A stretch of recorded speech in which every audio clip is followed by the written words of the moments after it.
Okay, welcome back to the last day of this orientation week. Just first for me, show of hands, who was there yesterday at the bar tour? Quite a few, I'm impressed. Usually the sets of people who go to the bar tour and the sets of people who join us in the first talk are quite disjunct, but that's great. If you're in the spirit of any more partying, this evening will be our computer science study party. You're all very welcome. If you want, there will be tickets in the evening at the venue, but also on d120.de/party. That's the link. Okay. I mean, you all already did your bachelor's, so you'll know studying is not only studying and learning new things, but also, yeah, doing other stuff and checking out maybe in what directions you want to go after studies, and also maybe helping people. For example, in this case, first we start with Team Hector. It's a group at this university who builds search and rescue robots. So thank you very much. Yeah, hi. We are members of Team Hector. We want to shortly present what we do. For example, we have been to the Netherlands, Thailand, Brazil this summer, and Austria. Yeah, as said before, our goal is to help first responders in disaster scenarios.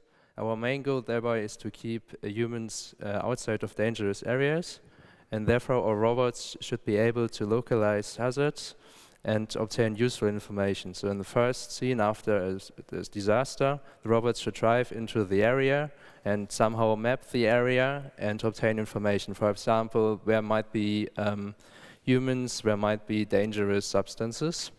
And then, if possible, the robots should be able to neutralize hazards. And therefore, we are developing intelligent assistance functions and autonomous capabilities. So we have like different modes of autonomy. As we are with the informatics groups, our most focus is autonomy, but there's also things in between teleoperation and autonomy, so semi-autonomous functions. For example, that an operator does not have to drive the robot completely, but just uses waypoints or tells the robot to explore the area and then come back with a map of the area and ask the operator again what the robot should do next. Yeah, our research areas.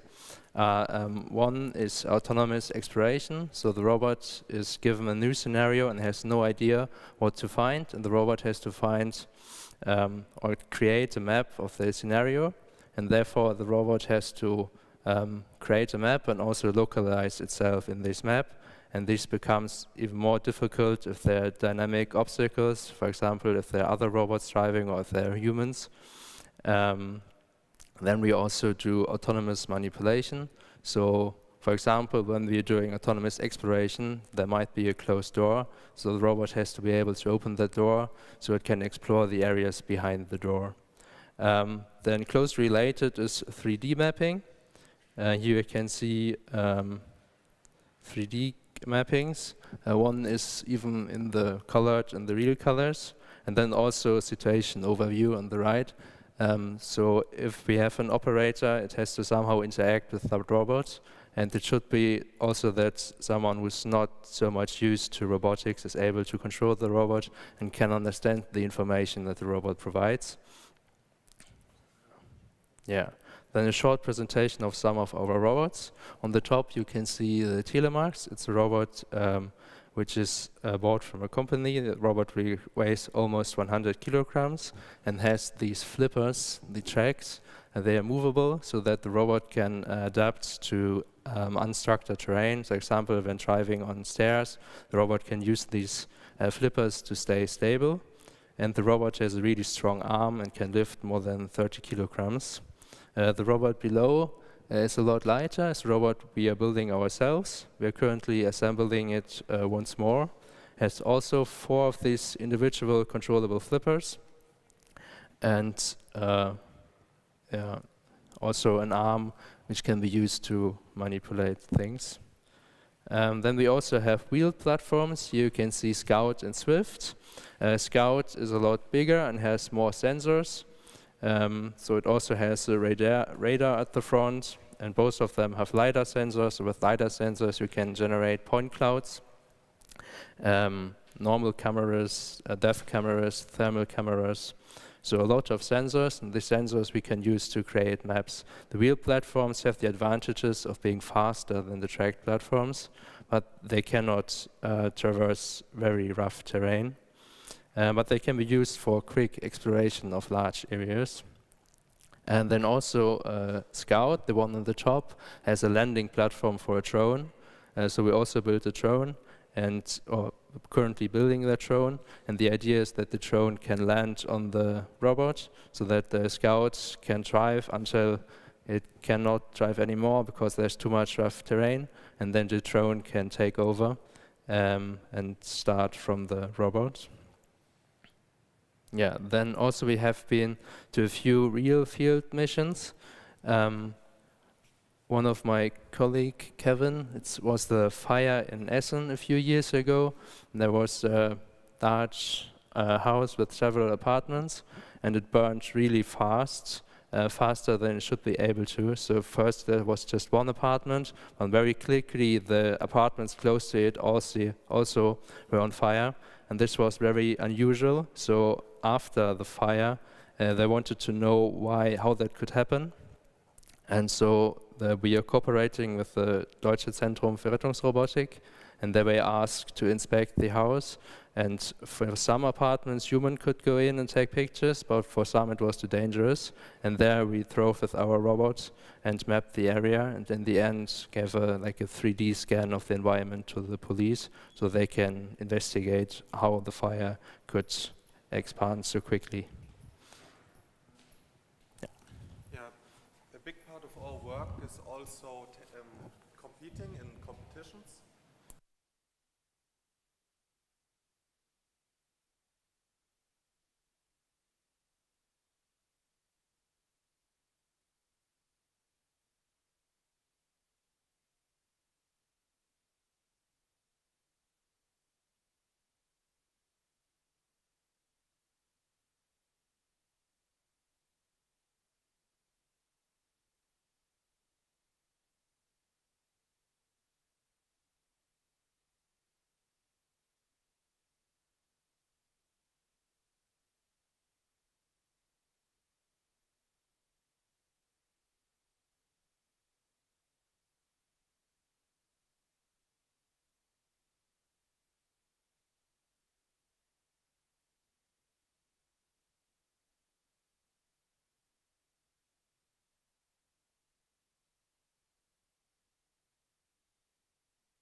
we already could do autonomous exploration, for example, and also some basic autonomous inspection tasks. So you basically look into a pipe and try to see what symbol is in there.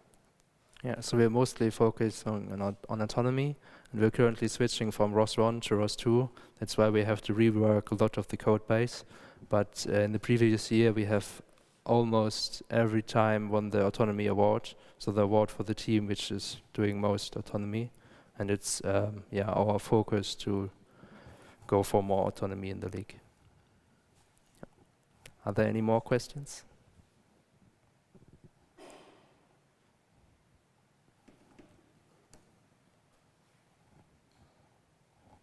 Okay, thank you very much.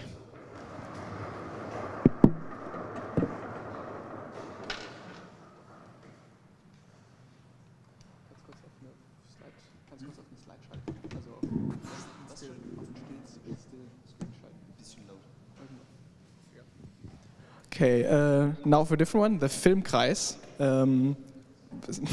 The bachelors already sort of saw it in action on the first day, because in the big auditorium over there, we had our film that we did streamed on the very big projector. They have an actual cinema projector, but Dorian will tell us more about that.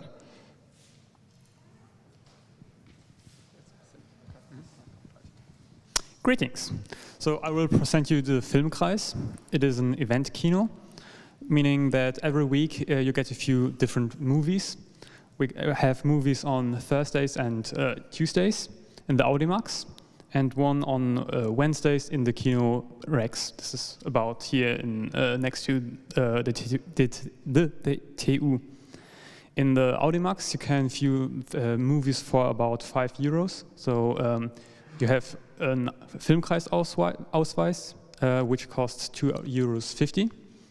And then you have to pay for the film, which is also €2.50, meaning that the first time you will view a film, you have to pay €5, and after that only €2.50. The movies you can see on the program at filmkreis.de/program. There you can see all the movies that are presented this semester. We have different movies, for example, old ones or new ones. We have the old Naked Gun or the new one. And these are in a feature, meaning you get to view both movies for the price of one. And if you want to help at the Filmkreis, you can come to us after the movie or before the movie, and then you can just help us with the stuff. Sorry, and yeah, that's about it. Any questions? Thank you. Yes, again, I can really recommend it. It's a great way. There's also always very new movies that are still only playing in cinemas that is also being shown here, just in a normal auditorium in the university. It's really fun, nice atmosphere. Yeah, it's a great thing. Okay. I mean, many of you are international students, but even for the ones of you that aren't, give me a sec.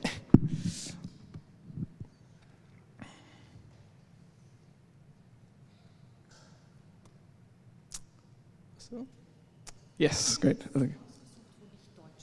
Yeah, perfect. So, hello, I'm Nadia from TUtor International and from the AStA. Hi, I'm Matali. I'm working with TUtor International. So we are going to present to you two organizations today. So first the TUtor International, which is at the International Student Services, but not like the name is saying, it is not only for internationals, but it is for all students so that they can connect. And I will give first now to Mitali the mic so that she explains that, and I will be then later on explaining AStA. And we're going to leave some flyers here for you so that you can, and stickers, so that you can take them with you later. Hi everyone, as I already introduced myself, I'm Matali, and I did my master's in information and communication, and I also along that work with TUtor International. So a bit about us. We are a team of 25 tutors, and as a students, we are committed to support our fellow students of Darmstadt. All of us come from different parts of the world, so we represent a huge culture and community along with us. Altogether, our tutor speaks 15 different languages, so I hope you will not have any language barrier with us. With that, I would like to introduce some of our social, cultural, and academical events which you can attend and have fun and make friends. And also, starting with that, first, so we kind of have monthly event, weekly events. So I would like to start with the first monthly event, which happens on the first Saturday of the month throughout the year, which is a creative evening. Here we tutor come together and we motivate our participants to be a little bit more creative apart from our studies, which we do. And we do like clay painting together, we do sketch, we do mosaic art, we do graffiti, and it always takes place on the first Saturday. In winters, we try to do it indoors in the university. And on the summers, we try to go out and look around and sketch the beautiful Darmstadt around us. And for the next Saturday of every month throughout the year, we do cultural evening. As I said, we represent a lot of different cultures along with Germany. So we motivate our participants and our tutors to represent the culture and the community they come from. We have cultural evening from Turkey, India, Germany, we did Spain, we did Australia last month, and it is a really hit event. You don't only get to see and be informed about the world around you, but you also get to taste a bit of their national dishes. And we also sometimes have their national dance, their folk dance, their music. As you can see, we have a beautiful music player from Turkey here. Can we go next? Thank you. So this is the third Saturday of every month throughout the year we do activity. As I said, in summers, it's outdoors. In winters, it's indoors. In winters, we try to go activities like ice skating. We also do some board games, pub quiz. And in summer, we try to go to play together mini golf. We go bowling, as you can see here. And yeah, just come along, come with your friends, come alone, make friends with us. And that's the whole point of TUtor International, basically. Next, yes. So the fourth Saturday of the month, we go excursion, which is like a one-day trip. We explore around Darmstadt, and we also have a Deutschland ticket, but we try not to go anywhere which is too far, so we can make it in a day. Some of the examples are we go to Mainz, Heidelberg, Wiesbaden, Aschaffenburg. These are the most popular cities we go. We also try to go small cities like Idstein, which is a fairy tale town, as you might have heard from Reels. And we also go on different hikes together to explore the beautiful trails around Darmstadt. And this is the last monthly event. This takes place twice each month. It's called Book Club. Here our book-loving people come together. They share their books, they share their knowledge, their interest, over a coffee or snacks, and they talk about what they are reading, they exchange their interest, and maybe try to create a group where you can read same books, interchange same books. We also have some books with us. If you are interested, you can borrow and read, but please make sure to bring it back to us. And this is Girls Walk. This also takes monthly, twice a month. And here we change our dates according to the place we get. So do follow us on our social media to check that out. Here we hang out together. We have a coffee or a beer or whatever you like. And we talk, we play games. We mostly play board games. But whichever place we go, we are not allowed to bring the snacks of our own. You have to buy from the kiosk and the bar we go to. But it's a really fun event. The next event, yes, interactive German learning. As I can see, most of you guys are international as me, and we look for jobs. We look to have a daily conversation in German because most of our studies in English. So this is the best way you can have and practice your German. It's not a course. It's just a fun way to learn German and to do a daily communication, which will help you, I can assure you that, in your job, looking for job and everything around Germany. The next is study timeout. So this take place weekly, as I said, mostly on the weekdays in the evening, where we try to study after hours when the lectures are over together and try to adapt different techniques, because sometimes in Germany you get lost and you don't know with whom to study, where to start. So we as a tutor who are a little bit experienced, we kind of try to guide you. And there are also many participants you can talk to and maybe adapt their learning technique. It might help you, or have a study partner. Next. Yeah, so this is accompanying services. So as an international or as a student in Darmstadt, sometimes you feel overwhelmed and you have to go to Ausländerbehörde, or you have to go to city registration, or for that matter, like looking for a room, and you need somebody for emotional, mental support, or even for German translation. So here, we as a TUtor International tutors come in play. We can accompany you. You have to write us an email and the date of your appointment, and we can see who we can arrange with you, and then they will be in conversation with you. So these are our most popular events of this month, the biggest events we do in collaboration with other organizations. So we have Survival Kit on 25th of October. We have International Karaoke. I would personally like to invite you all for our karaoke in Schlosskeller. And then we have Welcome Tournament, where we are gonna play volleyball. And for that, you need to register in teams, or if you do not have team, you can just register. We will make teams for you. For more information, you can get our QR code. We are going to leave it here, which will have our social media handles. And with that, you can get more information of the events we do all around the year. I hope to see you guys in our event soon. Are there any questions for Mitali?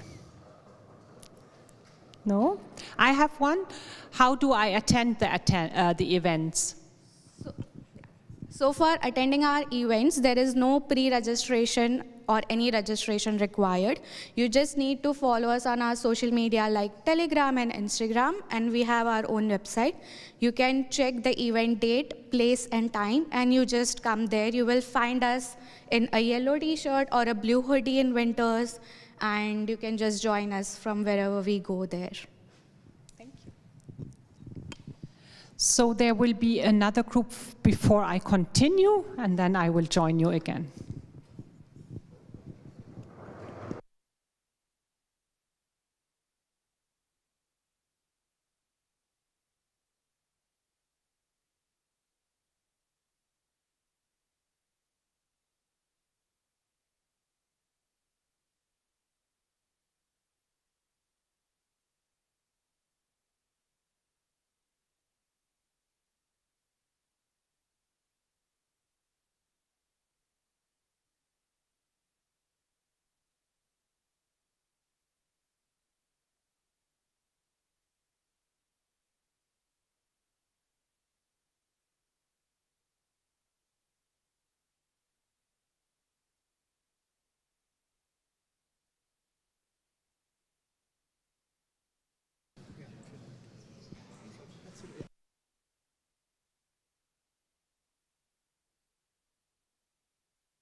Yeah, hi and welcome everybody from my side. I'm Liane Vogel and I'll tell you about the gender equality team at the department.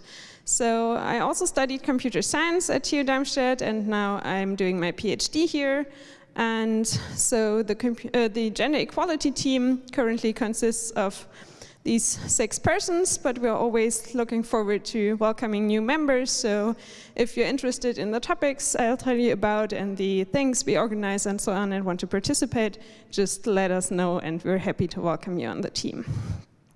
We are part of a bigger team at TU Darmstadt that's concerned with gender equality.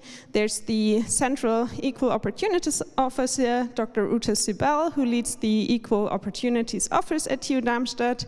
Then, we in the Computer Science department, every department at TU Darmstadt has their so-called decentralized Equal Opportunities Officers, which are often organized in bigger teams where everyone interested can participate. And of course, it's also a central topic for the Presidium. So we base our work on Article 3 of the German Constitution. So all persons shall be equal before the law, and man and woman shall have equal rights. Thereby, equity is the actual establishment of equal living and working conditions, as well as equal access to resources and opportunities for participation. In other words, we are concerned with creating equal opportunities. How do we do that? So we offer a lot of advice for all issues, and also we participate in many committees at TU Darmstadt, especially in hiring committees at the department. So whenever new professors are appointed in our department, we are part of that commission. And we also organize a lot of workshops and other events for different target groups at the department. So I want to introduce you to some of these offerings.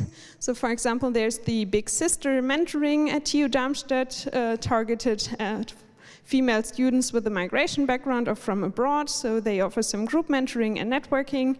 If you're interested in that, contact them on their website. Then there's the Hessian mentoring Hessian Pro-Career MINT program that could be interested for many of you. So you're starting your masters now. Masters are not that long, so soon you will have to make a decision of what you want to do afterwards, if you want to do a PhD, if you want to, wherever you want to work afterwards. And in this program you can get some one-to-one mentoring with some women who already did the next career steps. Also, they offer a lot of networking Hessian-wide and workshops. For these workshops, there's the opportunity to get them reimbursed from the equality measures, so you can find all details on our website for that.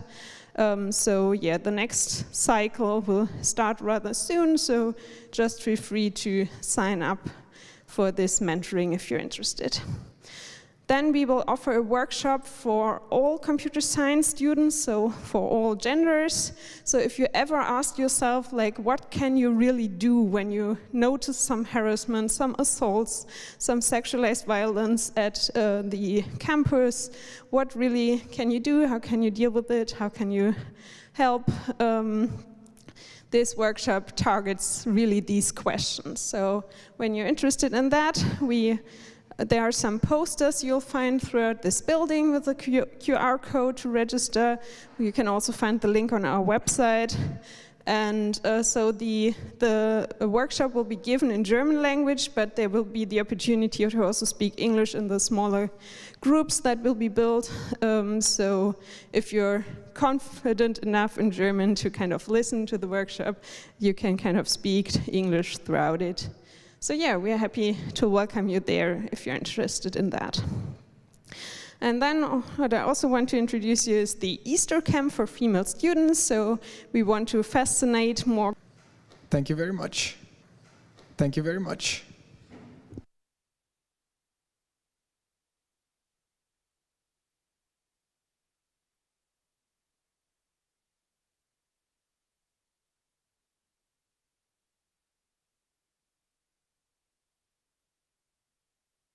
Yes, now where we left off. Yes. Thank you very much. Thank you. Okay, is it working? Why is it like that? Oh.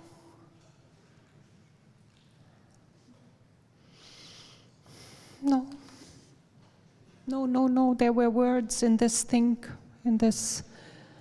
What happened? Ay. No, there's no words. Then let me. How do we do that now? Where is it? Can we put the stick? IT. Perhaps it needs the stick.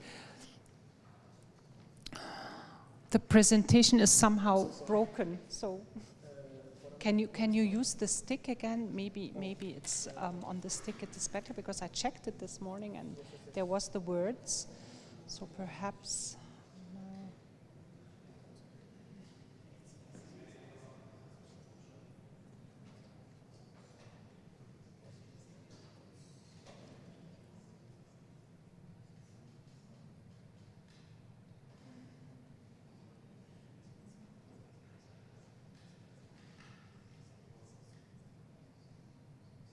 Yes, there is the words I was sure of.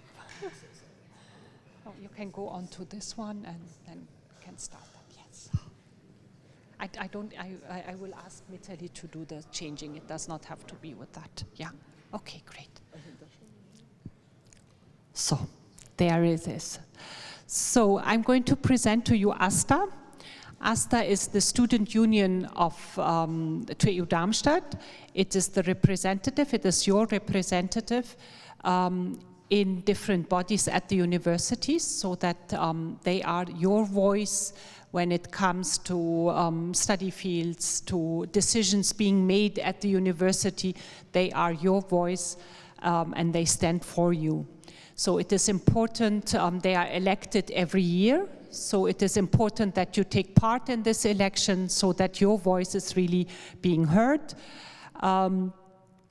Usually the elections are in summer and they are for all students, so international and German students, all of you are eligible to vote.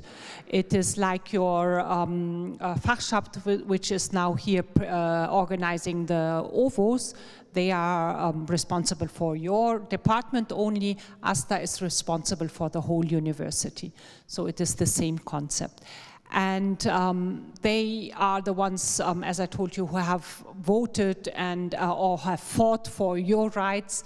These are some pictures of demonstrations that have been organized by AStA to be able to have things like the semester ticket you are having, or even the semester fees that you are having. There was once a discussion of raising them, and they stood up and made demonstrations in Hessen that there is no semester fees applicable here. So these are some of the pictures for that. But they also organize different events to develop your political education. So they are responsible for discussion groups, for autonomous tutors. They are doing that, workshops, lectures. They have different topics, always something political or, the edge topics that they are having. But also they are the ones responsible that you will be able to go to the theater for free. You can see on the AStA website how to register for these tickets, and you are able to join according to your personal preference. You can join events at the theater or the Möller Theater. You can join or visit the Landesmuseum, our museum, which is just next door to us here. You can visit that for free. So there are a lot of offers that they have been thought of. This is on the cultural side. On the transportation side, they have negotiated special rates for you as students. If you have a German license, driver license, or one that is applicable here for Germany, you can rent cars or vans according to your needs with preferred rates for students. You can you can use the caller bike. Here in Darmstadt you have always 1 hour for free, so you can use that. And then the Deutschland ticket or the semester ticket, it was the AStA who has negotiated that, and now it is the Deutschland ticket, so that you can join travels in whole of Germany for free, or at a lower price than the normal. But we also, like it says, we care. We are having consultation hours. We have student consultation hours, but we also have a legal consultation by a lawyer, which is there every week. For that, you have to register. The others, you can pass by their official consultation hours. You all see them on the website.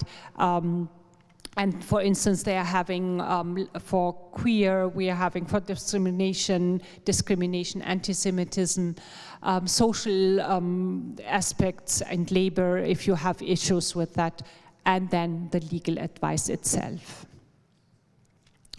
AStA is also managing different clubs where the prices are better for students. We are having here on campus, we are having a cafe and a club which is called 221, and the club is called 806. The 221 cafe is by day, it is a nice place where you can have a chat and a nice coffee, and evenings it turns out to be a club with music. And many of our, what Mitali had already mentioned, meet and chills are being in that cafe. Then the next one, we're having the Schlosskeller. Schlosskeller is at the castle in the ground. There under the ground, they are having a nice place where you also as students, if you are interested to do a party or something cultural, you can contact them and organize it there. They are open to a lot of new ideas. Our Karaoke International, which will be end of this month, is there, so join us and be there. During summers and nice weather, they are also operating a Schlossgarten, which is then also at the castle, but outdoors and under some beautiful trees. You will be enjoying that once it is warm again, so you can look forward to that. At Lichtwiese, there is the Papierladen, which is a shop especially which has preferred prices for materials. You can buy notebooks, pencils, but also the material that mostly architectures need. So just pass by and you can buy their stuff at a lower price. Then here on campus, there is the 20 Grad, which is 20 degrees. And there you can repair your bicycle by yourself with sometimes help from someone is guiding you, but you are responsible to repair your bike, and you will have all the materials there for that you can use for free, and you can just repair your bicycles there. AStA has two offices, one which is here in the old main building, which is just across here, and one at Lichtwiese. They're having different opening hours. Usually they are open every day, so you can just pass by, but look up the opening hours before. You can reach them by email or just follow them, and whenever you have questions, just send that. Are there questions for AStA?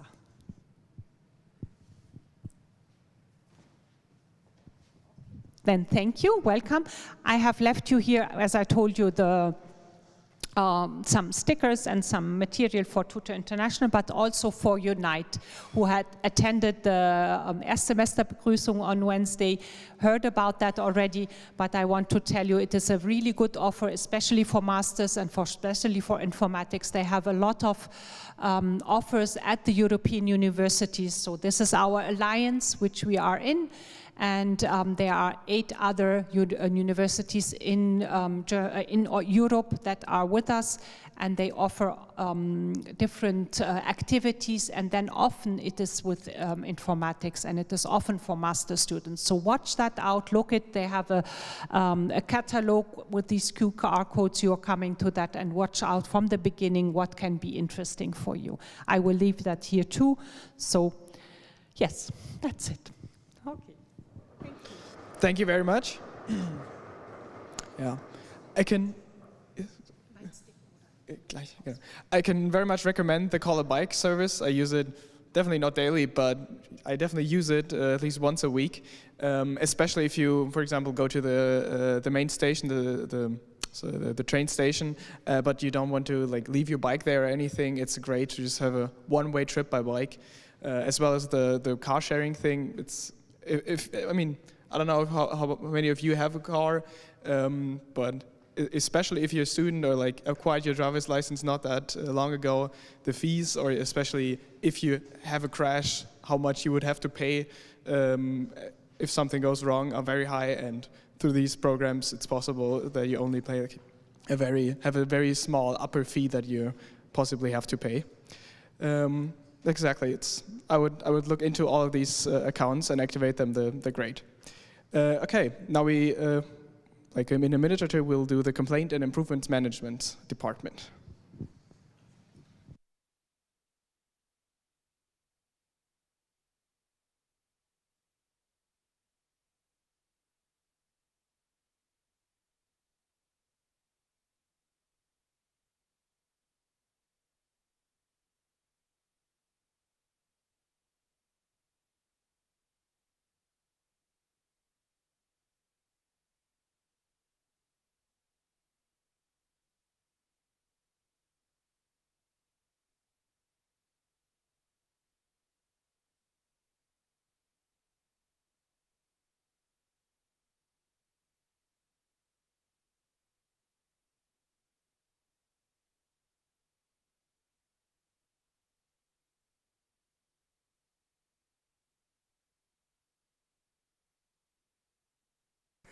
Hallo, hallo, hallo.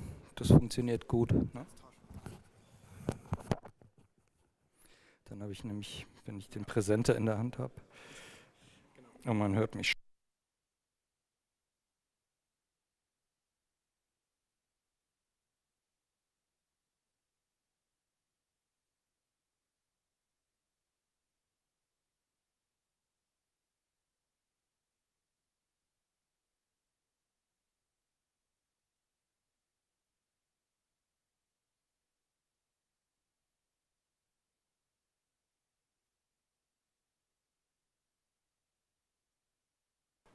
Okay, let's start. A very warm welcome also from my side. You heard these welcomes a lot of times this week, I fear. So please excuse me welcoming you again.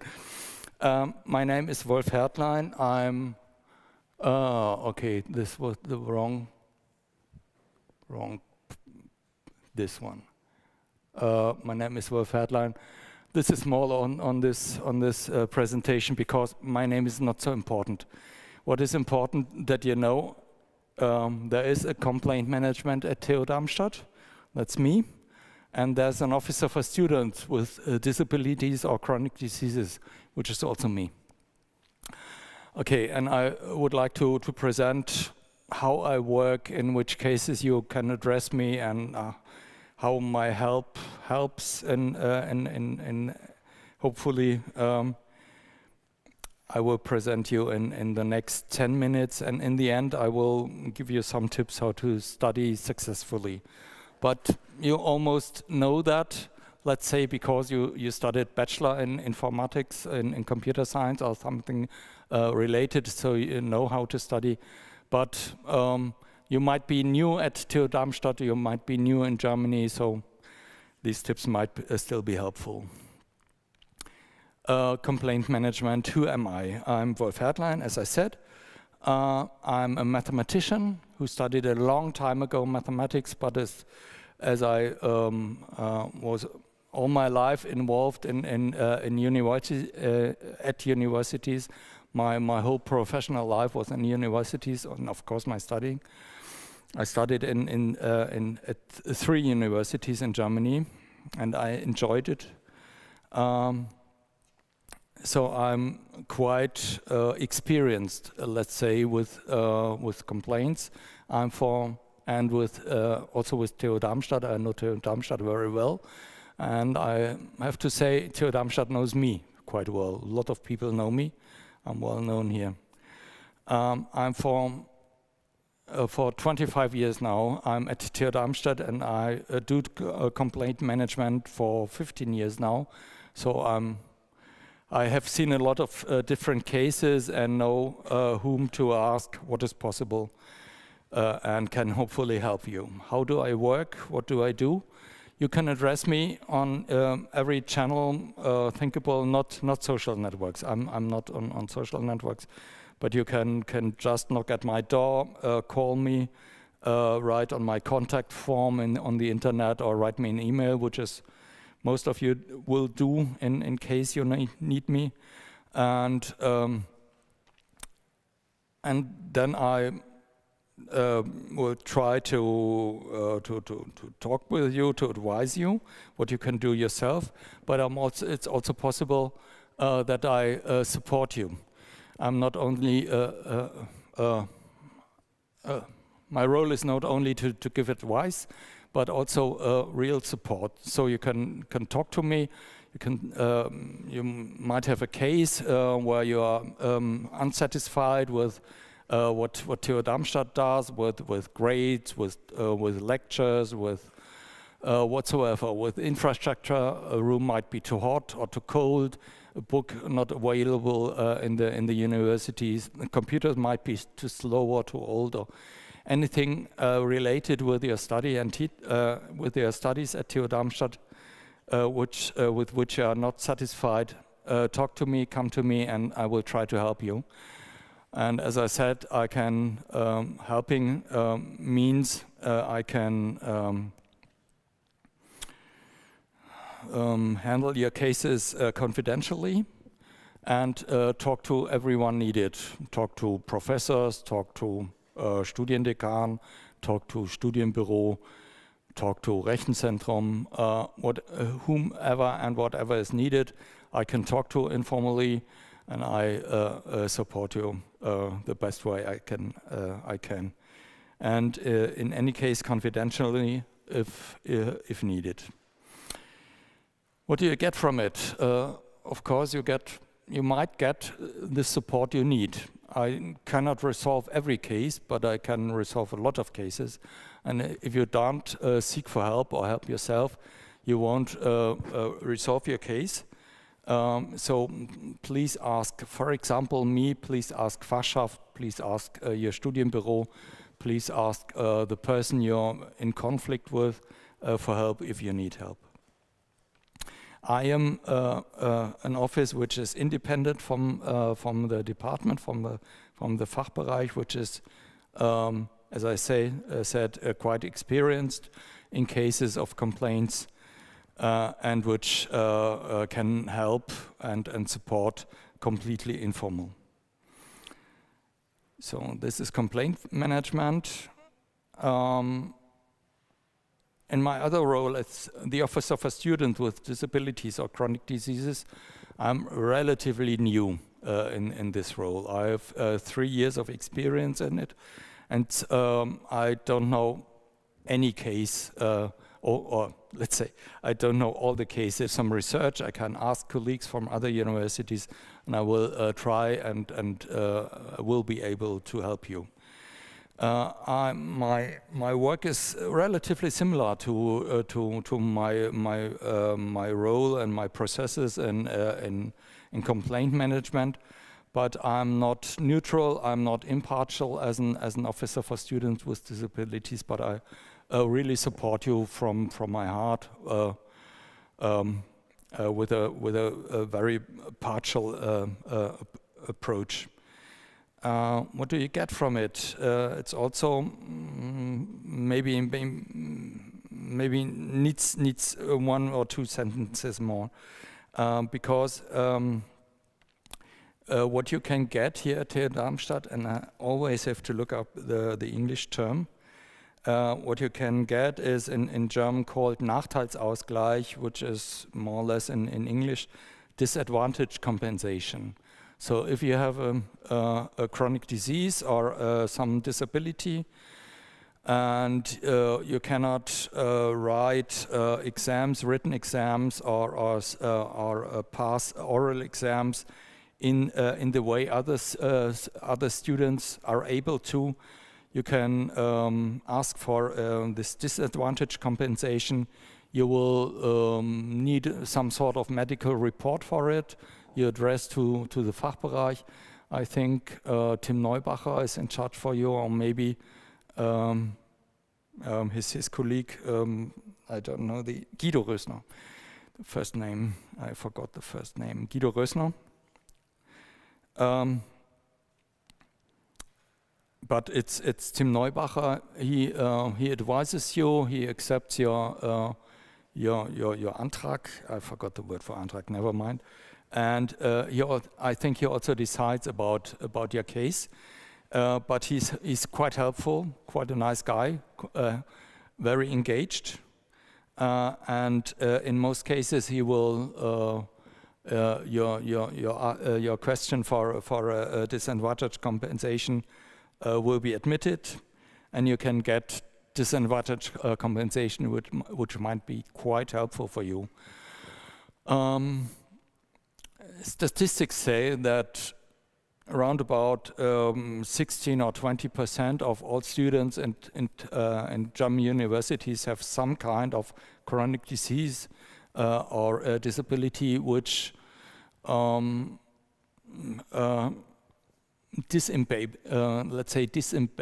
disenables them in part of their studies, which is a problem for them in studying. So, as you are about 50 persons here, or a bit less than 50 persons, some of you will surely have some disability or chronic diseases. Most of these chronic diseases or disabilities are invisible. So it's not the person in the wheelchair which is typical, but it is what is typical are persons with depressions, with ADHS. I always don't know the English term, but it's quite similar, and persons with who are autistic, who have some sort of autism spectrum problem. And I'm sure some of these syndromes, problems are also present with you in this Hörsaal. Excuse me, excuse my English. I'm not very fluent in English. So, if you have some kind of problem with chronic diseases or disabilities, please address us as early as possible so we can support you to get this disadvantage compensation. For example, what might disadvantage compensation be? In a lot of cases, you might get, if you need more time in a written exam, if needed, and if your medical paper says yes, he or she needs it. In other cases, for example, with autism, you might need an extra room for a written exam. Things like this are possible, but you have to address it early because there's not a lot of organizational work with that, because you need an extra room or the lecturer needs an extra room for your exam, which needs organization. So please call them early in the process. Just some words. I will try to shorten it. Because you are not beginner students. Studying at TU Darmstadt is a good choice. I can say that, and I can say that especially for master computer science, because 3 persons closely related with me studied computer science in master here at TU Darmstadt, and they did very well, passed the exam, had no complaints, which they told me about. And I, in general, don't hear much complaints about computer science in master studies at TU Darmstadt and all of computer science. So Darmstadt is a good choice. Statistics also say that 70% of students ask, did you enjoy your studying at TU Darmstadt? Yes. Or they said, yes, they enjoyed it, or they enjoyed it very much. The other 30%, I would like to ask, please address me. If you have problems at TU Darmstadt or see problems, address Fachschaft or address me, and this is the only way we can help you. Studying at TU Darmstadt is possible, but challenging. It is challenging because the level and the speed of lectures might be high. You might be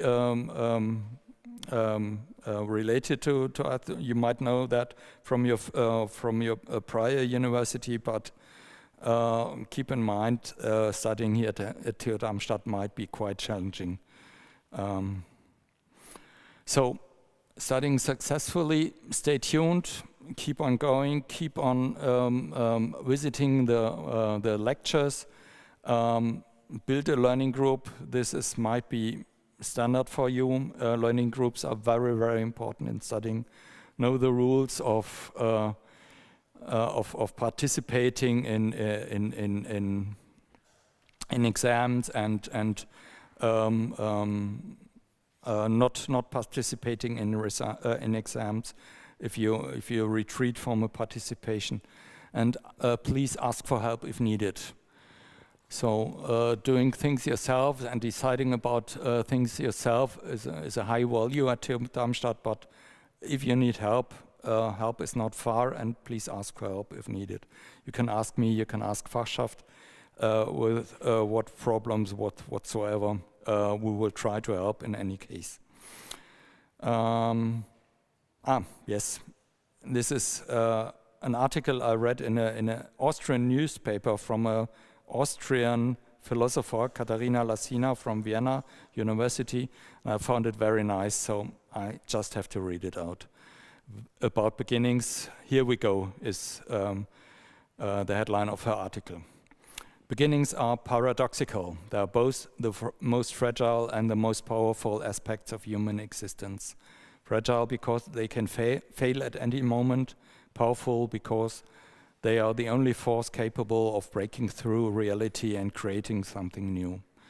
So you are in a way in this situation. Maybe you just studied bachelor at TU Darmstadt and changed to master, but maybe you come from another country and did a long step and a long process coming to Germany. So it's in any case it's a new chapter of your life. So please manage it, engage in it, and on the other hand, enjoy it. It should be enjoyable because you are at TU Darmstadt and study informatics, which is a decision you made by heart and by brain. And I hope it was a right and very good decision for you. I wish you all the best for your studies here at TU Darmstadt, and have a happy and fruitful first semester in your master at TU Darmstadt. Thank you very much.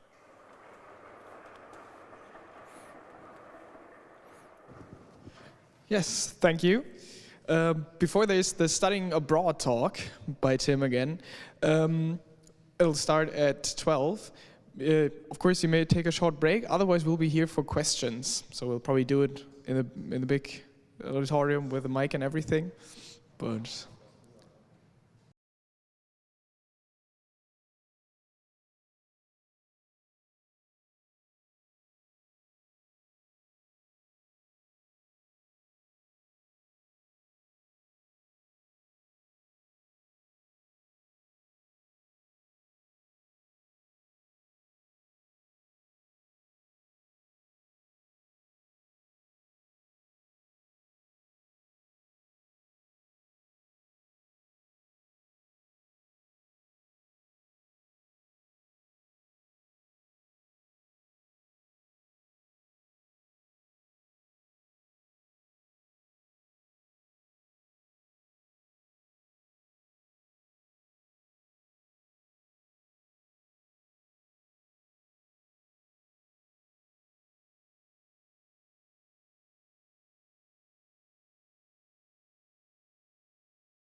Hello, hello there, ladies and gentlemen. May I have your attention, please? Approaching Frankfurt Airport, no. Yeah, hi again. And welcome to my last talk for this orientation days. A bit of a crying eye, a bit of a smile. What we're going to do now is, or what I'm going to do now is presenting a slight overview of going abroad, stays abroad, your possibilities for the same. And afterwards we may have a lot of time for questions for all the people not being physically present. You can ask questions via d120.de/questions. All right, let's proceed. Staying abroad. Why? Why should I stay abroad? Probably a question the international students are not asking themselves because they are internationals and they are staying abroad currently. But for all the others and for the internationals as well, it improves your intercultural or cultural competencies, which actually builds the bridge back to the intercultural talk yesterday. So that's definitely interesting to gain insight in different cultures, different university systems, to improve your language skills, and so on and so forth. As we, as the Department of Computer Science, have decided to transfer credits as given into the areas and not onto our courses, you can extend the course selection possibilities. Because it just has to match into some of your areas in your degree. And that might be really helpful. Not possible for you because you're most likely in one of our master's degrees.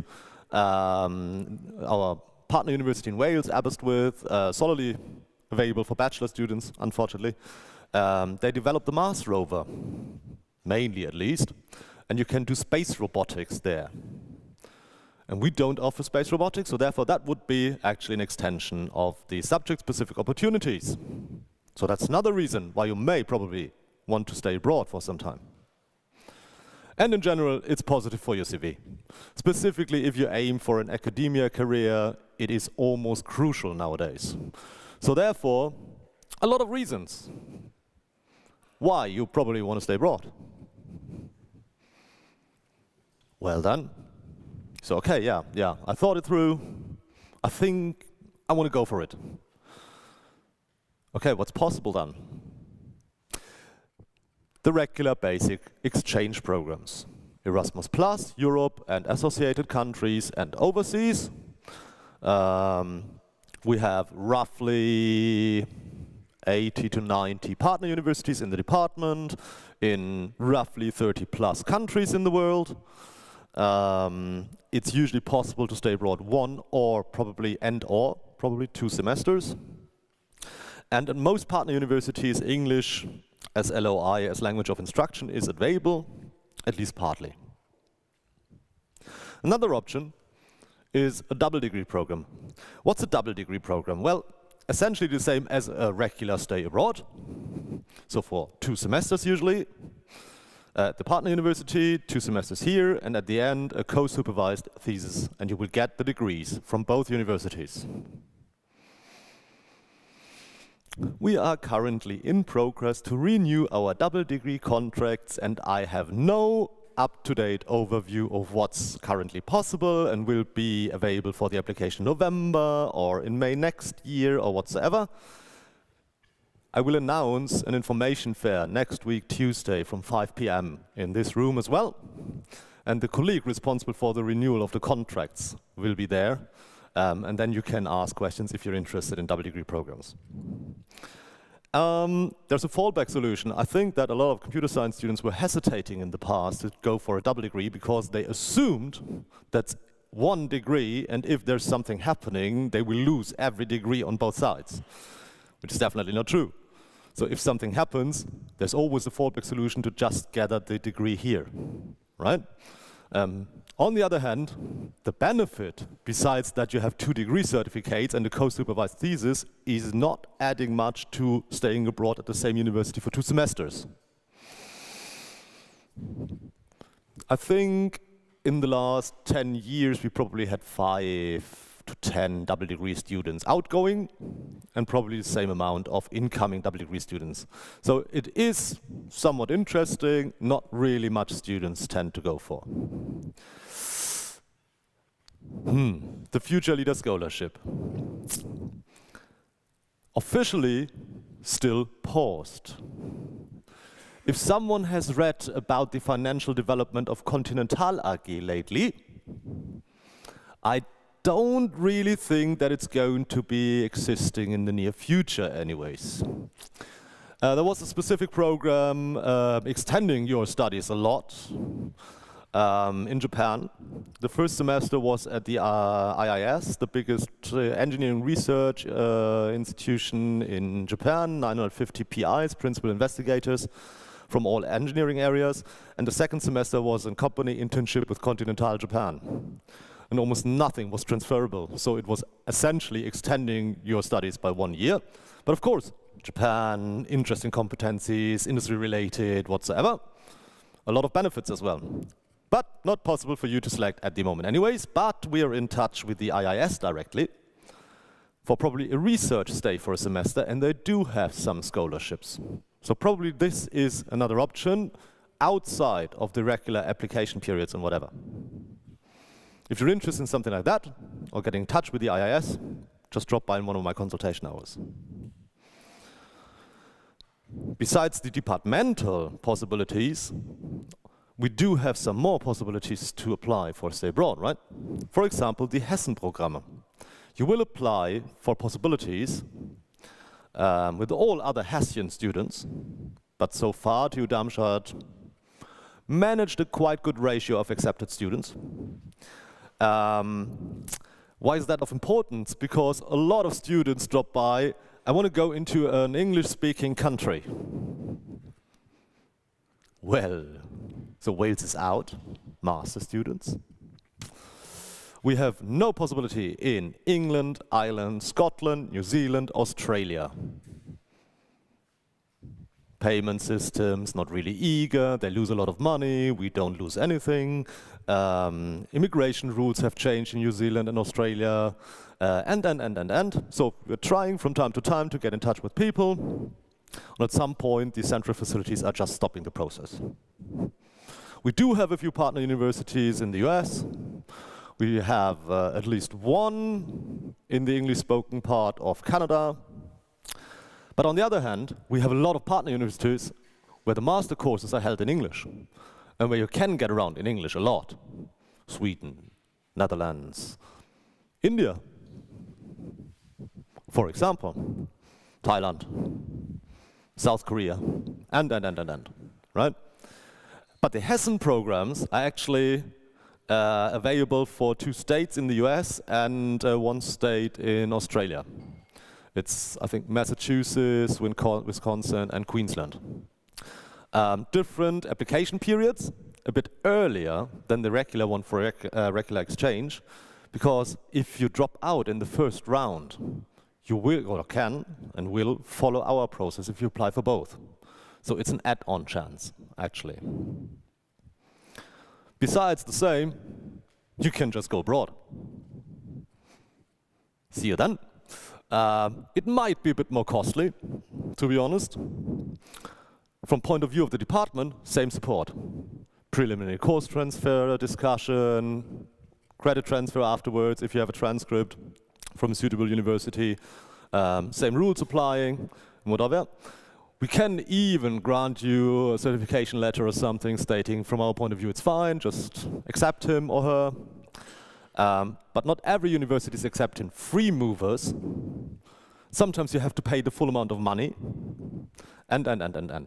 But for example, if you have a scholarship from some facility, an external one, just an example, I think the Studienstiftung is nowadays paying, if you can gain such a scholarship, roughly 10 to 12,000 euros for stay abroad.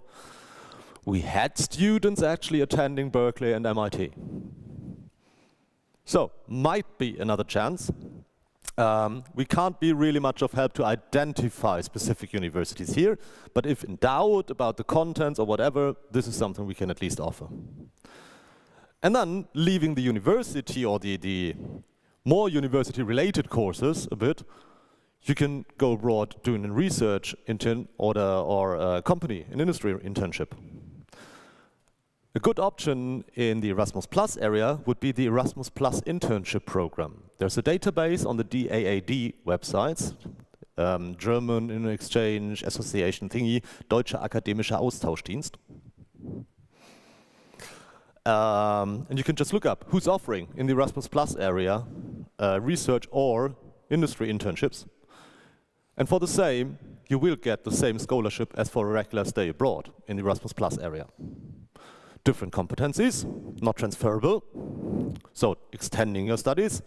But from my personal point of view and the point of view of our department, you do have good arguments then why you extended your studies. Because you did something really useful in addition. And as I explained earlier, as long as you pass one achievement for your studies after at latest every second year, you're safe in the department.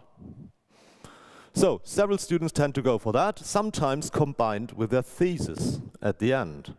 Because you can do the same in any HEI, higher educational institution in the Erasmus Plus area as well. So every university that's attached to Erasmus Plus. And our professors do have friends and people they know in other countries. So that might also be an interesting option. Also for the department, because sometimes what comes out of the same is a new partnership for regular exchange.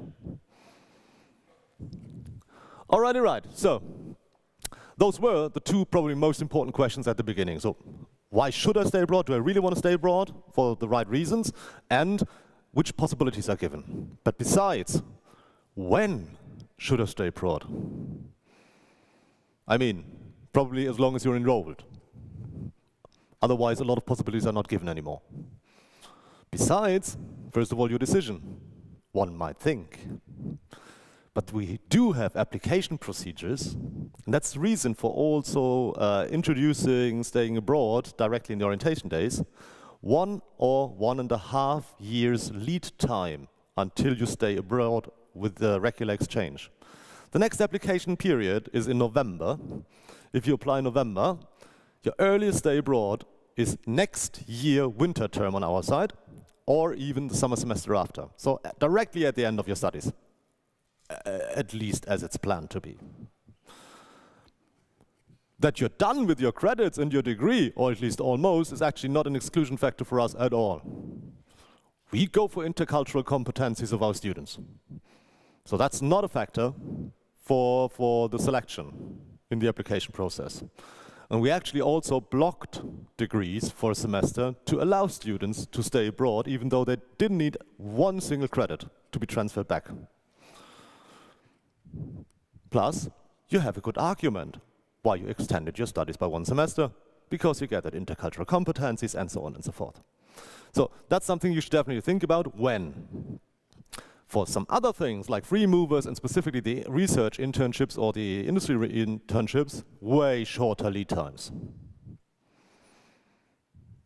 But okay, I now decided when I want to go abroad, which possibilities are given and why, but then when and how to apply. Also of interest, completely different application periods from time to time and so on. Again, I can promise that we do have the information somewhere.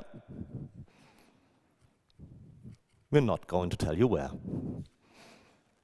Because it's actually mixed up. Our website's international relations. There's a partner database on the central websites where you can look up the current possibilities to apply for regular exchange. They do offer advisory on the Erasmus internship program and in general funding for stays abroad.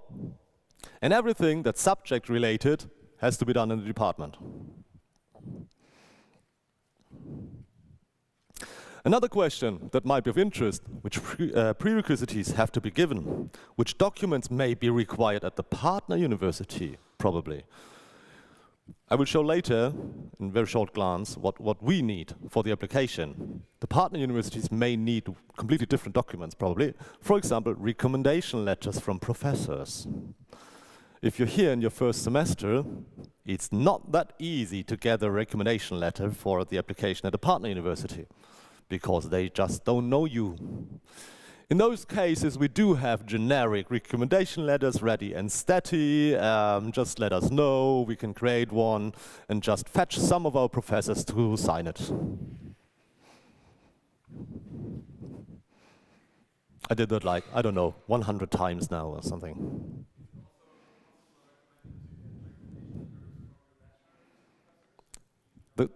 All right, good question. The question is whether it's also recommended to gather something from your bachelor supervisor, for example, for the bachelor thesis, or a professor from the bachelor's degree, if not conducted at TU Darmstadt. Yes, because sometimes you need to submit 2 recommendation letters.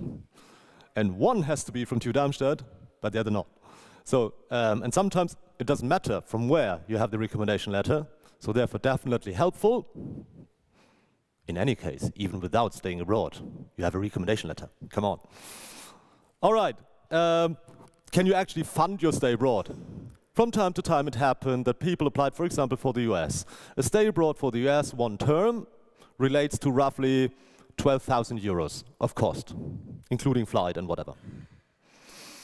And if you then don't get your scholarship or lose your job in advance or whatever, the funding is actually gone, probably. So they dropped out like a few weeks before their flight should have gone. Happens. It's always a good idea to plan ahead a bit and make sure that it's quite likely, at least, that you can, that you do have enough money to go abroad. Because otherwise you may probably starve somewhere else. That's not something we want to do, right? And which language certificates and whatsoever are required. So a lot of questions. In the partner database, on the central websites, you will find for every partner university fact sheets and experience reports from former exchange students. Read them. Specifically the fact sheets, living expenses, links to the partner university, so you can have an eye on the potential course offers, language of instruction, language certificates required, and can narrow down your possibilities where you apply for, right? As I already stated, the next application period is in November this year for all possibilities. Everything we've not provided to students, to applicants, in this application process, there's an interim application process happening in May for the year after summer term, only for the possibilities still left over for the Erasmus Plus system. Sometimes some of them are actually free again because people just dropped out of their possibility or whatever. Have an eye on that. But I would recommend to go for November already because you can apply for all our possibilities there. Except Future Leader Scholarship, paused at the moment, has some programs starting a bit earlier. So you can actually apply for both possibilities. Unfortunately, even though we discuss partnerships with departments, we have no idea about the contract work at all.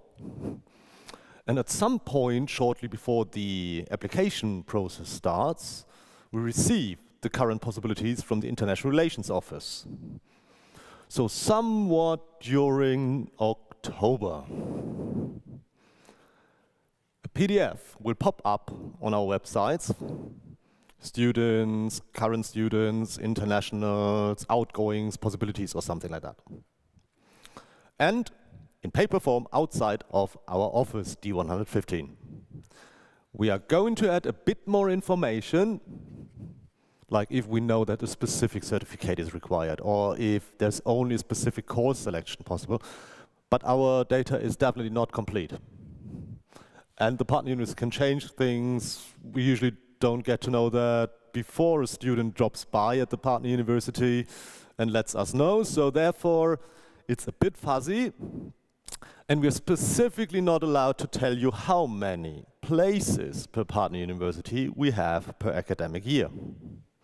Because your decision should be an intrinsic, subject-specific decision and not a structural one.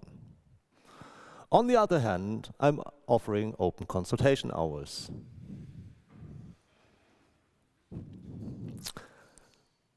It's a competitive thing, actually. We mostly have 1 or 2 places per year per university. There are some countries or areas in the world where computer science students tend to go for a bit more often. Canada, Japan, South Korea, Scandinavia, and why so ever in Europe, mid-Europe, Southern Europe, Spain, rather than Portugal or Italy? No explanation from my side. But that's also the reason why the Spanish courses are so overcrowded since decades. They have been overcrowded when I did my diploma here. By end of the 90s, everyone wanted to go to Spain. I don't know why. We have a lot of possibilities in Italy. Okay, northern part of Italy mainly. But Italy, I think we have 4 possibilities in Spain for a year. You can apply for up to 5 possibilities for the regular exchange. Make sure that you broaden your horizon a bit and probably spread your possibilities you select a bit more, because otherwise it might just be the case that you can't be selected. Because we have a ranking, 2 factors are mainly important: credits per time, or units per time, or whatever. So actually your speed, your ratio, right? How fast have you studied? Second most important factor, how good were your grades? Because let's be honest, alphanumerical data, so easy to compare and somewhat fair to compare. But on the other hand, we force you to submit a plan of studies and a motivational letter. You will get some points for the quality of the same as well. And we try to take into account everything that actually influences your speed of studies and your grades probably. So for example, if you have a handicap, if you did a lot of commission work for Students' Commission or something like that, if you study part-time or have studied part-time in the past, if you had to take care of relatives and to pause your studies for some time. The thing is, we can only take into account what we know about. So, and there's no specific extra possibility to upload these information, add an extra sheet on your CV and just state everything you think may be of interest regarding our ranking. And if we need further documents for the same or whatever, we'll let you know, right? Besides, there's an application tool, Move On, I think, where you have to apply for the regular exchange, and I think also the Hessen programs, and the Erasmus internships. And then you can select your possibilities you want to apply for, and the PDF is automatically created from the system. We need every transcript that enlists courses or achievements not conducted at TU Darmstadt. I have full access to the back end of TUCAN. I can print your TU transcripts. And we have way too much paper in the office already. And it's way easier actually to print all the documents for a fast comparison for the ranking to speed up the process. We are not printing the transcripts if it's a TU transcript, and then we're always interchanging and whatever, but we can, so forget about that. If you only have bachelor's transcript from TU Darmstadt, for example, just submit a white sheet of paper. Have I already mentioned the Theoretical University of Darmstadt? Okay. Current transcript as well, right? Same. Tabular CV, extra sheet for all the additional information. Plan of studies. I explained that in the orientation days, in my consultation hour. We do have an information fair next week as well, and still a lot of students dropping by. But I'm planning to stay abroad in 1.5 years. I don't know the courses by now. That's not the idea. The idea is to force you to dive a bit deeper into the partner universities to see whether there's a good chance for a course selection, so you're not totally unhappy. What we don't want to see is, I'm a computer science student, I go to, I don't know,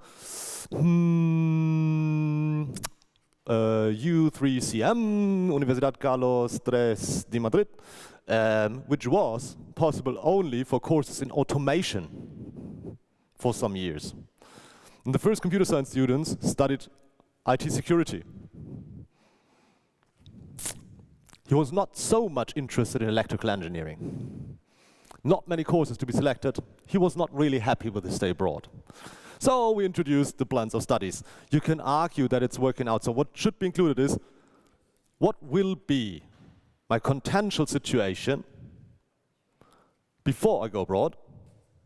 What's my rough plan for the stay abroad, and why is it possible that it turns out in that way? And you can argue with offered study programs, experience reports, currently offered courses, research facilities, because most likely from the research facilities the courses will actually get into existence. So that's everything like that is valid. We just want to see that you have an idea what the university where you apply for does, and that it somewhat matches into your plans of studies. That's the whole idea.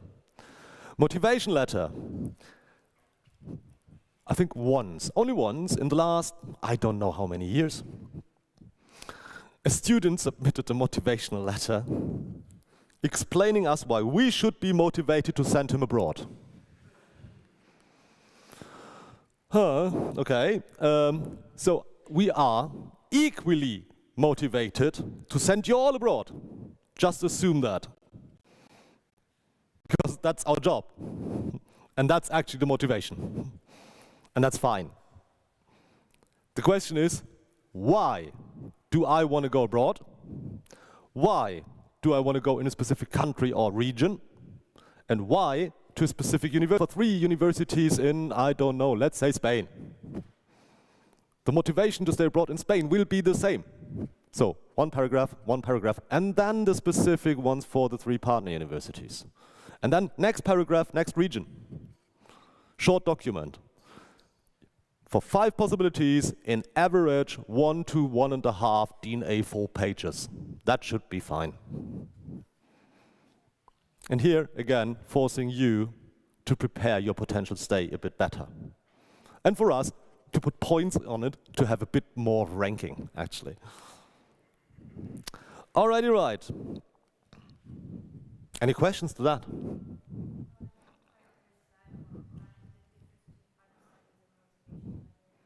Plan of studies? What's my contentious situation before my stay abroad? What do I want to do contentially at the partner university I apply for? And why is it possible that it turns out in that way? Motivation, what's my motivation for a stay abroad? What's my motivation to apply for a university in a specific country or region? And what's my motivation to apply for this specific university? An add-on to content might, for example, be it's the best ranked university in said country. That's not a contentious decision. But the last part will have a lot of overlap, and therefore just cross-reference from any to the other document, right? Don't just copy-paste it because it doesn't make sense. It's easier for you as well. So, somewhat clear? Okay. Any other question?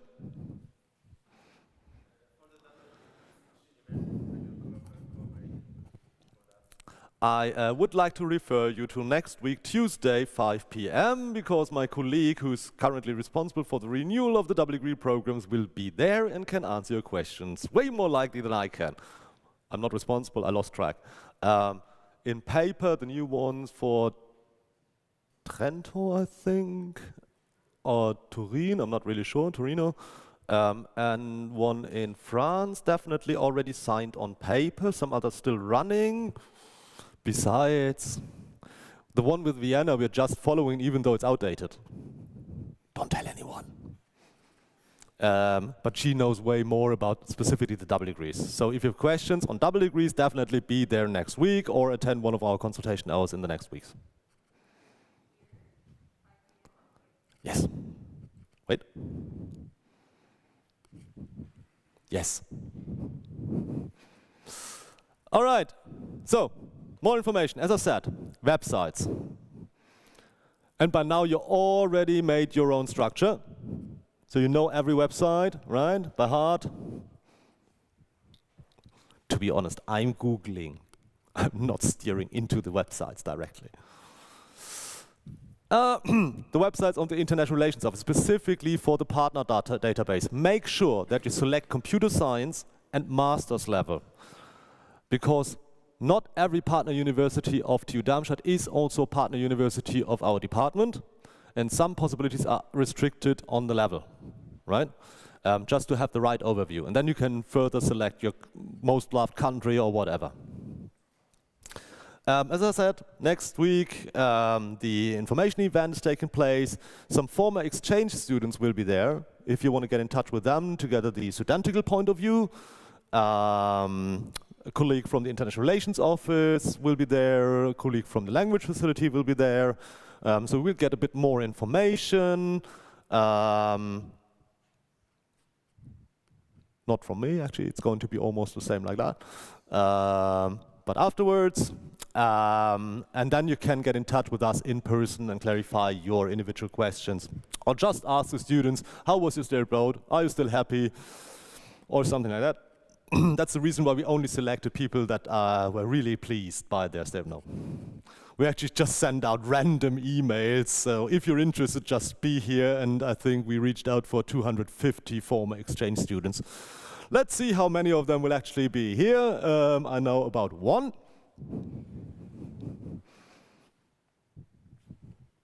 And he's not here at the moment. He has been in the talks the last 2 days. Otherwise, he should have answered your questions directly after this talk. I think he knows why. Anyways, of course, consultation hours. On the websites, you will see that we distinct the consultation hours into exchange affairs, international affairs, and student advisory. But not so much in reality. It's just to enhance the chance that I don't have to flip from topic to topic the whole time through, but we're not actually blocking advisory for people dropping by at the wrong consultation hour, right? So Tuesdays or Wednesdays, 10 a.m. to 12 p.m., D115. And have an eye on information events from the International Relations Office or other facilities.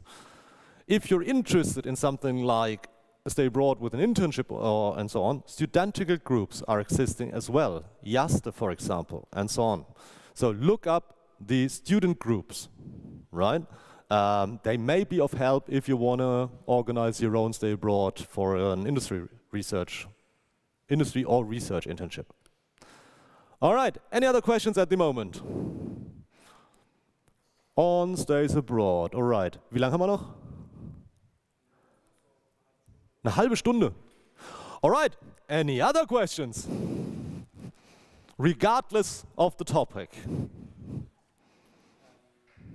Is there something from the internet? This famous internet we invented and then hell got loose.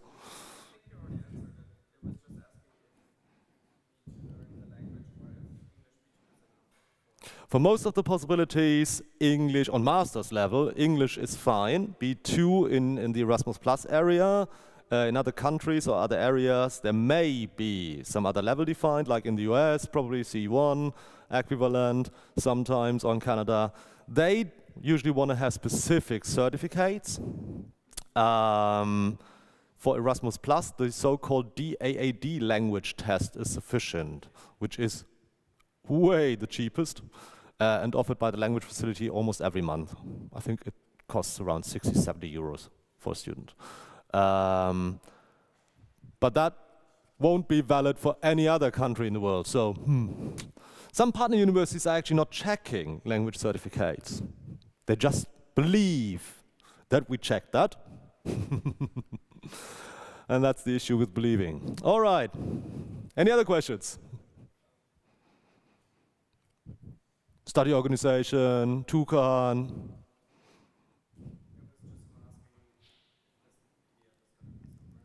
The question is, are the PDFs to be found somewhere? Yeah, probably. Yeah, right. I will provide them to the Students' Council. They will add it to somewhere. The specific ones, like for stays abroad and whatever, also to be found at some point on our websites for that topical area. Let's be honest, they're not changing much. So look them up already if you want to. Probably a few minor changes, right? But at some point we'll update them on our websites as well.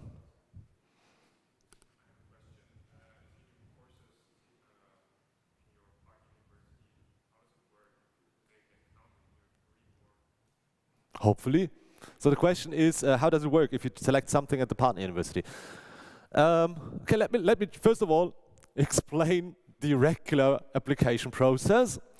You're applying till end of November, we're making our first selection before the winter break. Everyone who was not able to be selected gets the still possible possibilities. Ad hoc, first come, first serve. New round, January 15th, we have to send our selection to the International Relations Office, check informal details. Then you will get an email you have to answer, usually within a week, signed, the acceptance certificate. Then you will be nominated at the partner university, and then at some point you will receive more information from them. And then you have to apply there. And only if you get accepted, your possibility is safe. During this application process at the partner university, you will usually get more information about the course availabilities and specific tools you need to use and whatever. Sometimes you need a learning agreement, sometimes not, Erasmus Plus or outside. And then at some point you make your course selection. And we are going to transfer it back after you're returning. Because why doing something if you have not already passed the course and we have a transcript? So, but you can always drop by and cross-check the potential credit transfer with us. Me, to be honest, I'm responsible. And we accept everything that can somehow be argued to be added in one of the areas of your degree. With the credits, units after conversion from the partner university, and the grade after conversion from the partner university. Credit conversion is quite easy. You just compare the study program, structures, whatever, and then you have a conversion factor from the other country at the university to ECTS credits. Grade, there's the modified Bavarian formula, which is the formula from, advised from the Kultusministerkonferenz. Just take it as is, Kultusministerkonferenz, for transferring foreign grades into the German grading system. So receive the grades and the credits after conversion as is, and to be added into one of the exam-related areas, you have to receive a single grade. So even though probably everything was a group work, but there's one individual testate, and it potentially matches into one of the areas, it can be transferred into this area. If there's a seminar or lab part included in a course and the content matches to your degree, it can also be added as a seminar or lab. Most likely you have one or at least, usually two options afterwards, and then it's your decision whether you want to transfer it as a lab or a lecture or whatever. We usually are able to transfer back roughly 95+% of all conducted courses at partner universities. 95% plus. And the other ones are just because they would exceed general education, the language parts, for example, because students already covered a lot of language courses here or something like that. Quite flexible, quite easy department when it comes down to transfer of credits.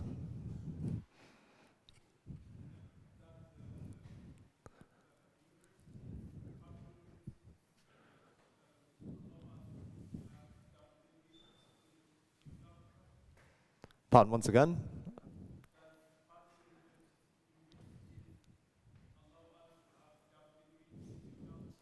Do partner universities allow you to have a double degree?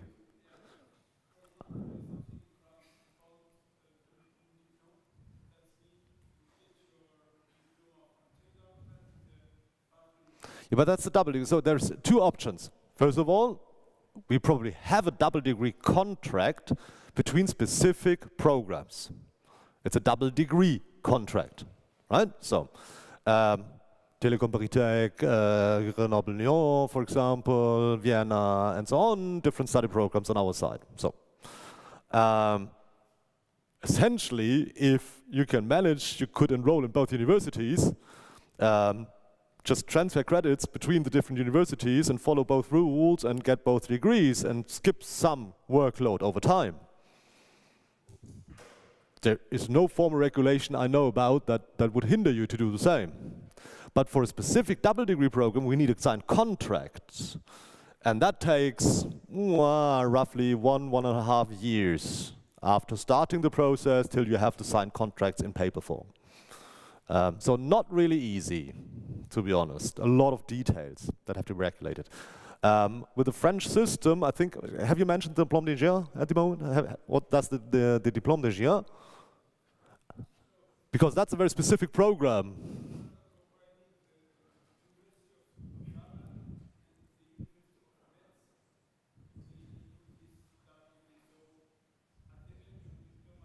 Yeah, you're right. We do have double degrees with French universities as well, also with Diplôme d'ingénieur programs. It's a bit more interesting, to be honest.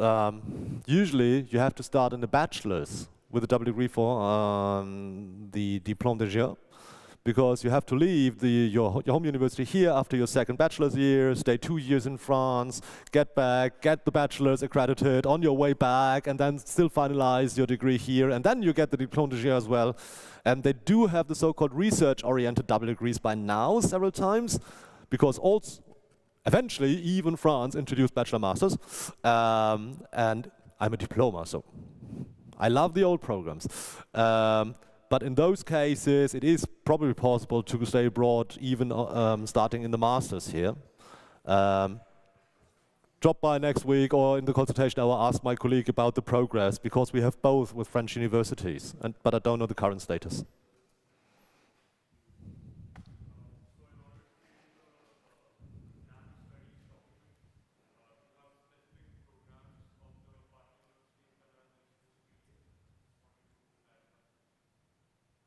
For the double degrees? In general, differs around the world within the different partner universities. Sometimes you can just freely select from all the courses offered. Sometimes they have a very limited course program you can make a selection from, and so on. That's the reason why I told you to look up the partner database, the experience reports, and the fact sheets, because it's really an individual thing between the different universities, not solely the countries, even the universities. Sometimes you have to decide for a specific program on their side from which you want to select courses from, and so on. I've seen everything almost in the past. If you run into problems looking it up, drop by in the consultation hour, and then we can figure that out for you.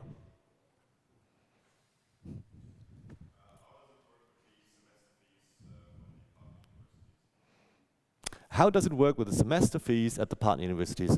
That's exactly what's skipped if you have a contract, but not if you want to go there as a free mover.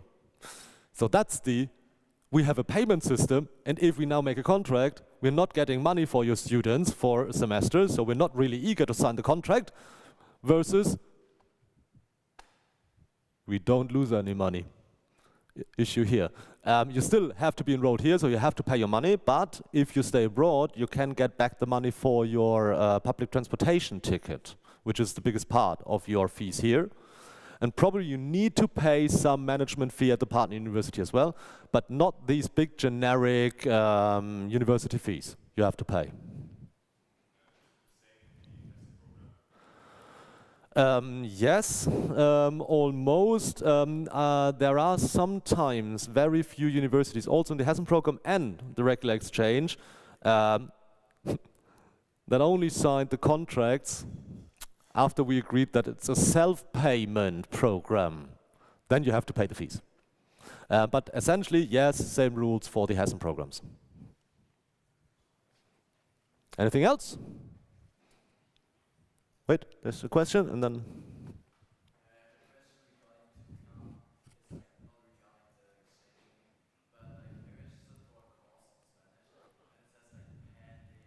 Yeah, okay.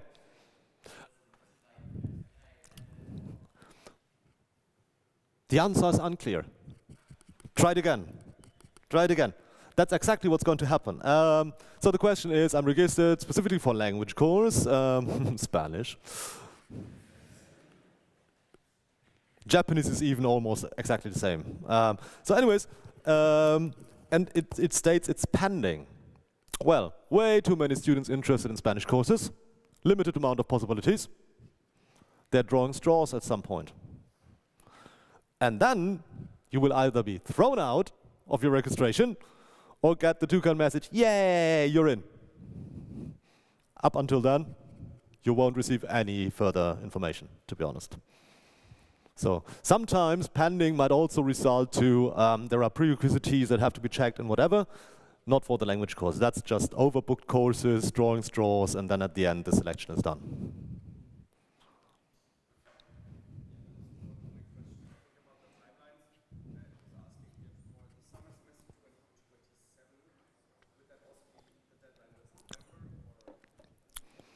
Yes, exactly. So the question is the application period now in November the same for stay abroad in the summer 27? Yeah, so you apply in November for stay abroad in the winter 26-27 and or the summer 27. And there will be for the leftover Erasmus Plus possibilities an interim round in May, April, May, also for the summer term 2027.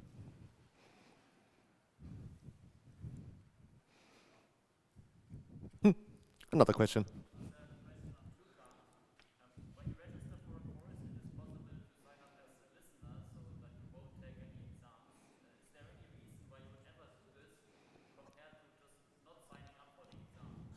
Okay, the question is in Toucan, a student encountered in Toucan that you can enroll as a listener. So not able to register for the exam. Yeah, is there a reason for the same? Yes, there is, as a guest student as well. It's meant for those. Very rare cases, to be honest. But we do have some. 1, 2.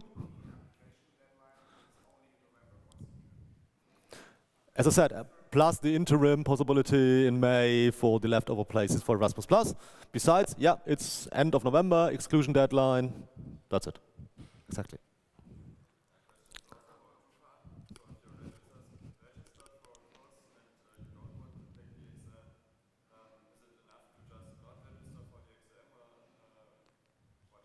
Yeah, okay. Yeah, okay. Interesting question. So I registered for module and course. What if I don't want to go for the exam? Is it sufficient to not register for the exam? First of all, yes. But the question is why?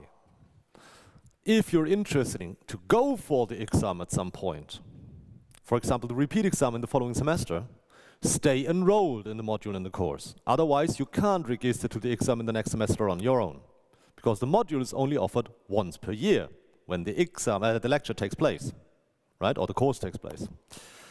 If you definitely don't want to go for this exam or the course anymore, deregister from everything, right? Just because you're enrolled in a module course doesn't, in our department, mean that you have to finalize at some point. It's not counting towards your 1 degree, 1 area removal rule or whatsoever. But then you have the chance to register to later exams. On the other hand, if you wait too long, we have rounds for exams in Toucan. And the examination office is adding rounds for people who registered the module a semester before, 2 semesters before, 3 semesters before, and at some point they stop adding new rounds. I will tell you something and keep that for you afterwards. And so if you want to go for the exam, probably within the next few semesters, stay enrolled. If not, deregister from everything, because you can get registered later via the examination office as well. All right, rounds. Why I had such a terrible face when speaking about rounds. I was responsible for the department for the introduction of this management system years ago. And the first meeting took place, and a guy from the company was telling us a lot of things, and he was talking about rounds the whole time through. And at some point I was like, okay, sorry, what are those rounds you're talking about? And he was like, well, Bologna-Lissabon states, there's a lecture. At the end of the lecture period, you have the exam. If you fail it, there's a repeat exam by end of the semester break. And if you fail that, you will be exmatriculated. So those are the 1 and 2 rounds. I was like, I'm quite certain that you have not cross-checked our general examination terms. Because we have 3 attempts for Fachprüfungen infinite amount of attempts for Studienleistung, and they are independent from each other when it comes down to time. And it was like, so, but that's only valid for the Department of Computer Science, and every other hand was raised in the room, right? So that was the start of introducing this management system here at TU Darmstadt. Compared to that times, it's working out perfectly fine, really. No registrations disappearing, suddenly, randomly. We have managed to get around with the round system somewhat, up to some time, and. So it's always about comparison. So you may say, that's a real bad system. I say, yeah, but I've seen that way worse in the past. So from my point of view, it's okay. All right. Any other questions?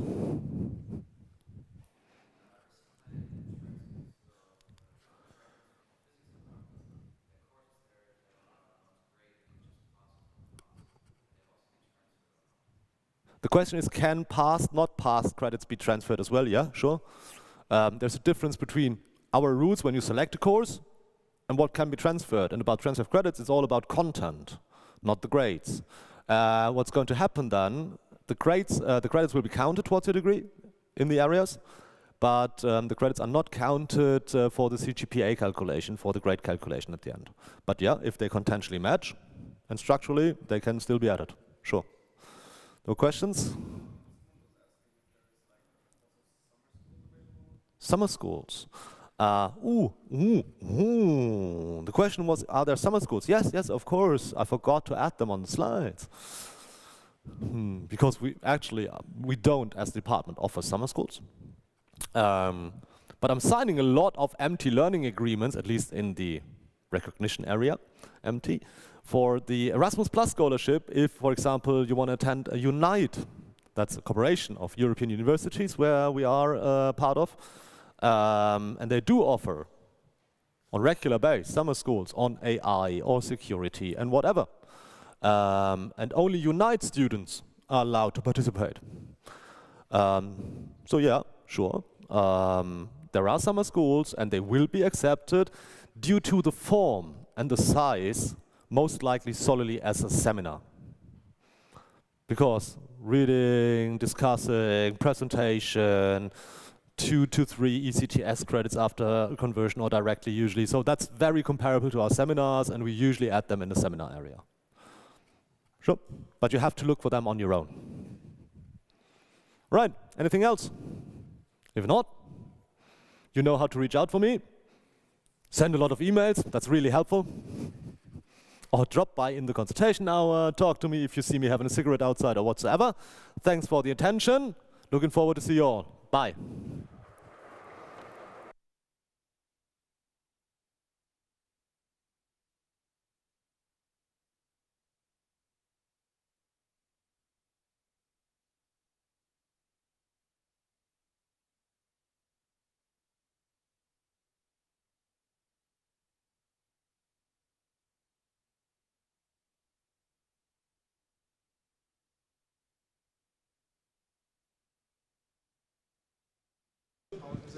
Okay, there's going to be a 5-minute break. So yeah, do whatever you want to do.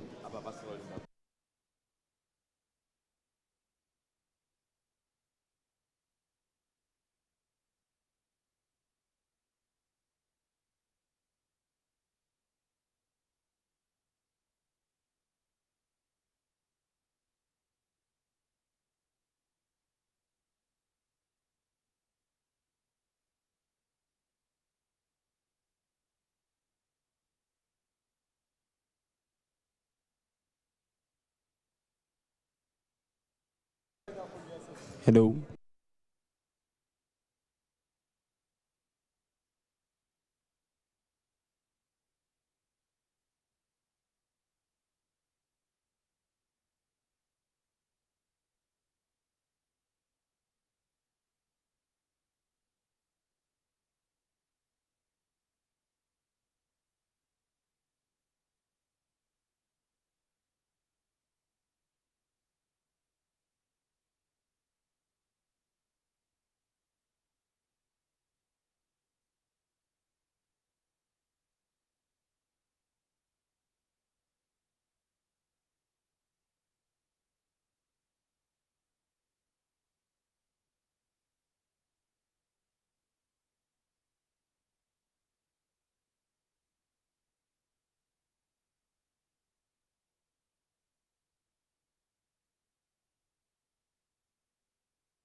Before we come to closing, as well as the prizes and winners of this year's university rally, another note, our party this evening, 8 o'clock at the Goldene Krone in the center of the city. And we also want to ask you if you please take 5 minutes to give us feedback. Of course, everything will be anonymous. That'd be greatly appreciated. Thank you. Yeah, well, genau. As most of you, I'll be back in a second. But first, I want to say thanks and bye to the stream. This will be it. See you. I mean, we do this every half a year, but I hope that this will be your only or last Ophase you'll have to witness, and you don't enroll in another program again. Bye.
Thank you.